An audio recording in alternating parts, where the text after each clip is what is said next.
তো এই মুহূর্তে এই দেশের সংকটময় অবস্থাকে উত্তরণ করতে সবচেয়ে বেশি ভূমিকা জরুরি দরকার হচ্ছে সেনাবাহিনীর।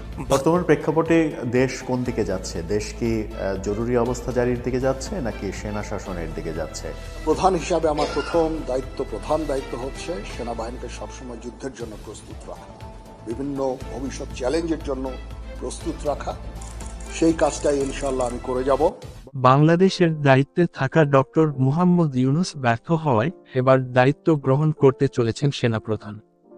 দেশের বর্তমান পরিস্থিতি নিয়ে ডক্টর মুহাম্মদ ইউনূস কিছু না বলায় সেনাবাহিনী দায়িত্ব নিয়েছেন এবং বর্তমান দেশের পরিস্থিতি নিয়ে সেনাপ্রধান ওয়াকারুজ্জামান মন্তব্য করেছেন। এদিকে আওয়ামী লীগ নেতাকর্মীদের তাণ্ডব রাজপথে বেড়ে চলছে। এ বিষয়ে ডক্টর মোহাম্মদ ইউনূস কোন পদক্ষেপ না নেওয়া বিভিন্ন দলের রাজনীতিবিদরা তাকে দেশের দায়িত্ব থেকে সরানোর চেষ্টা করছে।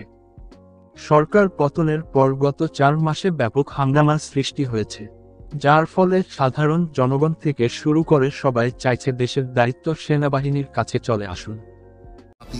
এই সেনাবাহিনীর কাছে কৃতজ্ঞ।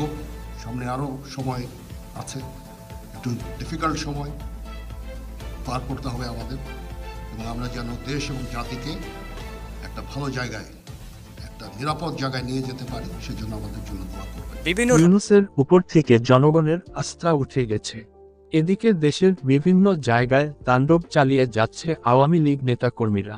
সাধারণ জনগণ বলছে দেশের এই পরিস্থিতির জন্য ডক্টর মোহাম্মদ ইউনূস দায়ী।